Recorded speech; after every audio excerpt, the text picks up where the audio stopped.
اقتربت الساعة وانشق القمر وإن يروا آية يعرضوا ويقولوا سحر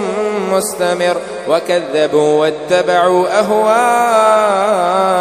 وكل أمر مستقر ولقد جاءهم من الأنباء ما فيه مزدجر حكمة بالغة فما تغني النذر فتول عنهم يوم يدعو الداعي إلى شيء نكر خش عن أبصارهم يخرجون من الأجداث كأنهم جراد منتشر مهطعين إلى الداعي يقول الكافرون هذا يوم عسر كذبت قبلهم قوم نوح فكذبوا عبدنا وقالوا مجنون وازدجر فدعا ربه أني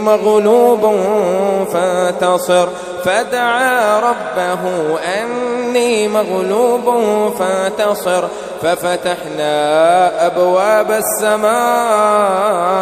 بماء منهمر وفجرنا الأرض عيونا فالتقى الماء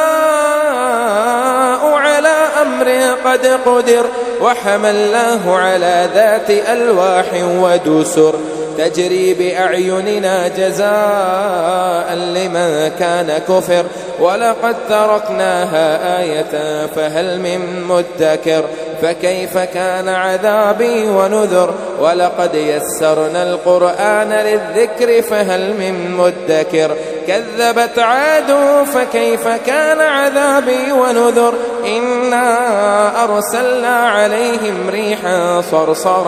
صرصرا في يوم نحس مستمر تنزع الناس كأنهم أعجاز نخل منقعر فكيف كان عذابي ونذر ولقد يسرنا القرآن للذكر فهل من مدكر كذبت ثمود بالنذر فقالوا أبشرا منا واحدا نتبعه إنا إذا لفي ضلال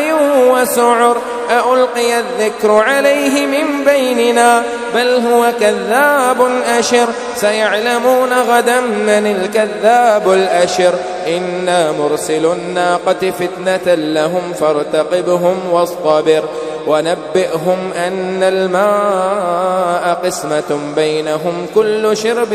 محتضر فنادوا صاحبهم فتعاطى فعقر فكيف كان عذابي ونذر إنا أرسلنا عليهم صيحة واحدة فكانوا كحشيم المحتضر ولقد يسرنا القرآن للذكر فهل من مدكر كذبت قوم لوط بالنذر إنا أرسلنا عليهم حاصبا إلا آل لوط نجيناهم بسحر نعمة من عندنا كذلك نجزي من شكر ولقد آذرهم بطشتنا فتماروا بالنذر ولقد راودوه عن ضيفه فطمسنا أعينهم فذوقوا عذابي ونذر ولقد صبحهم بكرة عذاب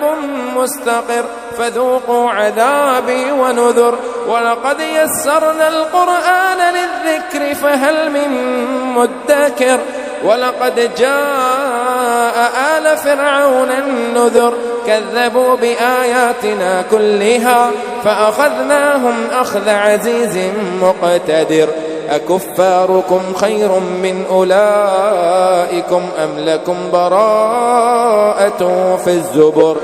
أم يقولون نحن جميع منتصر سيهزم الجمع ويولون الدبر بل الساعة موعدهم والساعة أدهى وأمر إن المجرمين في ضلال وسعر يوم يسحبون في النار على وجوههم ذوقوا مس سقر إنا كل شيء خلقناه بقدر وما أمرنا إلا واحدة كلمح بالبصر ولقد أهلكنا أشياءكم فهل من مدكر وكل شيء فعلوه في الزبر وكل صغير وكبير مستطر إن المتقين في جنات ونهر في مقعد صدق عند مليك مقتدر.